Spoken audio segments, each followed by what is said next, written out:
aplikasi di rumahnya ketika kita pengen menunjukkan eksistensi kita di rumah sebagai seorang ayah, sebagai seorang ibu, itu harus kembali lagi kepada perintah Allah dan Rasulnya. Apa sih peran ayah di rumah? Apa sih peran ibu di rumah gitu? Memang di buku Parenting dan Hati itu kita bilang orang tua itu adalah raja dan ratunya di rumah gitu ya. Cuman raja dan ratu di rumah itu harus kembali lagi kepada poin pertama gitu. Harus karena Allah gitu. Jadi menjadi raja di rumah itu tetap tunduk kepada Allah gitu. Jadi bukan raja di rumah petentang-petenteng jadi raja tanpa aturan, enggak, aturan kesukaan sendiri enggak gitu. Tapi menjadi raja di rumah itu adalah maksudnya aturannya semua datang dari Allah. Orang tuanya lah yang paling utama menerapkan aturan itu kepada anak-anak. Gitu. Bukan diserahkan ke anak-anak. Nah, ini ada aturan. Terserah kalian mau apa enggak gitu, enggak.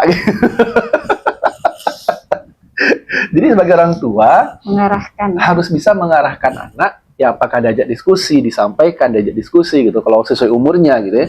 Karena kalau kita lihat peristiwa Nabi Ibrahim, Nabi Ismail tadi, Nabi Ismail itu sudah usia balik, sudah usia di atas berarti 14-15 tahun. Dan sebenarnya kan ketika kita diskusi dengan anak terkait satu hal itu kan sebenarnya membuka pikiran anak dan membuat dia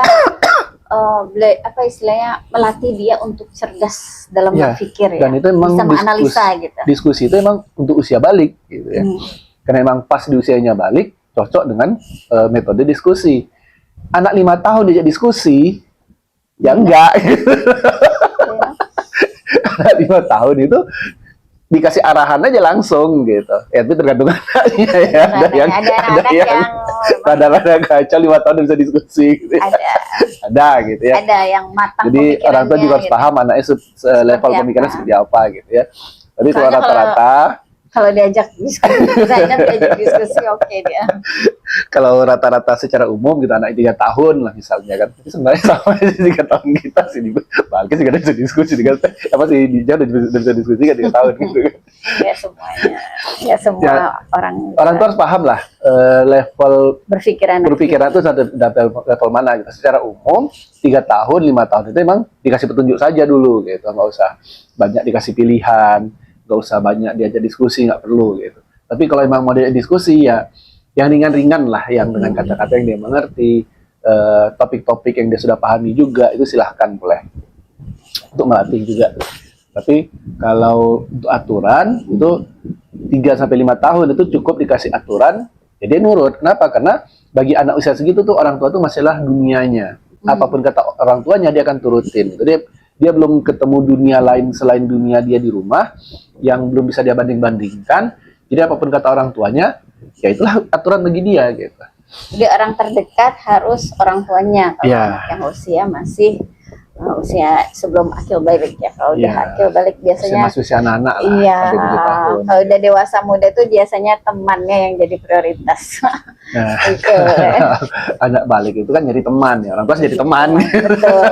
Karena temannya jadi prioritas, maka orang tua harus pandai. Harus pandai jadi teman juga. Gitu.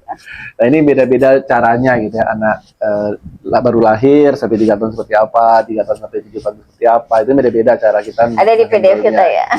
Nanti ada di e-booknya ada nanti ya. Insya Allah Parenting dengan Hati sedang menyusun e-book. Jadi nanti kalau sudah siap bisa dipasarkan. Itu macam-macam ya. Pokoknya terkait pengasuhan anak, terkait bagaimana mendampingi anak dalam tumbuh kembang, terkait bagaimana menghadapi mesin hati anak ya, mesin hati penghambaan, eksistensi maupun kasih sayang. Jadi kalau udah launching kita bakal umumkan ya. Ini masih dalam proses ya, undercover. Ya, jadi kembali lagi peristiwa korban Nabi Ibrahim dan Nabi Ismail ini sebenarnya adalah contoh nyata bagi setiap muslim bahwa ketaatan kepada Allah itu bisa menundukkan eksistensi kita yang tinggi dan kasih sayang kita yang rapuh gitu. Dan itu semua kita benahi, eksistensi kita benahi, kasih sayang kita benahi dengan cara meningkatkan pengabdian kita kepada Allah. Karena contohnya udah langsung dari Nabi Ibrahim. Atau kita mau menafikan Nabi Ibrahim, ya siap-siap saja kafir gitu kan. Tidak mengakui Nabi Ibrahim ya siap-siap saja kafir gitu. Nanti ketika kita ngaku Muslim, maka kita mengakui Nabi Ibrahim dan segala kisah yang sudah dicantum di dalam Al-Quran juga. Maka ini adalah contoh nyata bagi kita, contoh faktual, contoh tidak terbantahkan, bagaimana ketatan kepada Allah itu mengalahkan eksistensi kita yang nggak benar dan kasih sayang kita yang rapuh kepada anak. Nah, aplikasinya di rumah, sebelum kita membangun eksistensi kita di rumah sebagai seorang ayah yang statusnya sebagai raja di rumah, ibu sebagai ratu di rumah, lalu bagaimana kita memilih metode-metode untuk menyayangi anak kita di rumah, kita harus kembali dulu kepada apa yang diperintahkan oleh Allah, apa yang dicontohkan oleh Rasul, apa yang dilarang oleh Allah, apa yang ditinggalkan oleh Rasul. Terus kita ke sana dulu gitu, sebelum kita berinteraksi nanti kepada anak-anak kita. Kita membangun keluarga yang di rumah nanti gitu. Nah, makanya sangat penting ini sebenarnya semua diawali dari pernikahan yang benar juga sebenarnya. Cuman kalau mengenali pasangan ya, karena kalau udah terlanjur nikah, udah punya anak, ya nggak apa-apa, kita mulai dari sekarang gitu ya. Kita kenali anak-anak kita pahami bagaimana usia ini kita handle seperti apa, perintah dari Allah seperti apa, contoh dari Rasul seperti apa, ini yang kita lakukan. Semuanya harus kembali kepada Allah dan Rasulnya. Yang utama itu adalah mesin hati penghambaannya. boleh nggak dijelasin ini sebagai closing statement, sedalam apa mesin hati penghambaan ini harus ditancapkan dalam keluarga? Maksudnya sampai anaknya istilahnya bisa mereka mandiri gitu, atau setelah mandiri pun masih harus kita pupuk atau gimana gitu? Selama ya mandiri lah, mereka belum bisa hidup mandiri itu gini maksudnya. Selagi mereka belum bisa hidup sendiri dengan syariat, berarti mereka belum mandiri. Nah, ini bukan bisa punya usaha sendiri, bukan juga. Kalau punya usaha sendiri tapi usahanya melanggar syariat, berarti belum mandiri sebenarnya. Gitu. Nah, jadi kita melepas anak itu ketika mereka sudah paham syariat dan sudah menerapkannya. Ya, karena mesin hati penghambaan itu hanya akan hidup dengan dua, mempelajari dan mengamalkan. Kalau cuma dipelajari nggak diamalkan, dia nggak hidup. Jadi mempelajari Islam tapi nggak diamalkan, mesin hati penghambaannya itu mati, nggak hidup. Nggak belajar langsung diamalkan, berarti mengamalkan tanpa ilmu, nggak hidup juga. Jadi dipelajari dan diamalkan.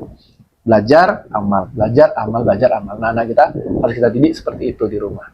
Baik dia usia dari TK, usia dia SD, SMP, SMA, apalagi ketika sudah mulai masuk SMA gitu ya.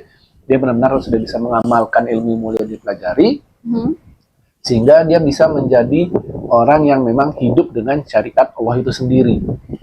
Nah, disitulah kita bisa menganggap, oke, kamu sudah bisa, ayo lepas ke dunia.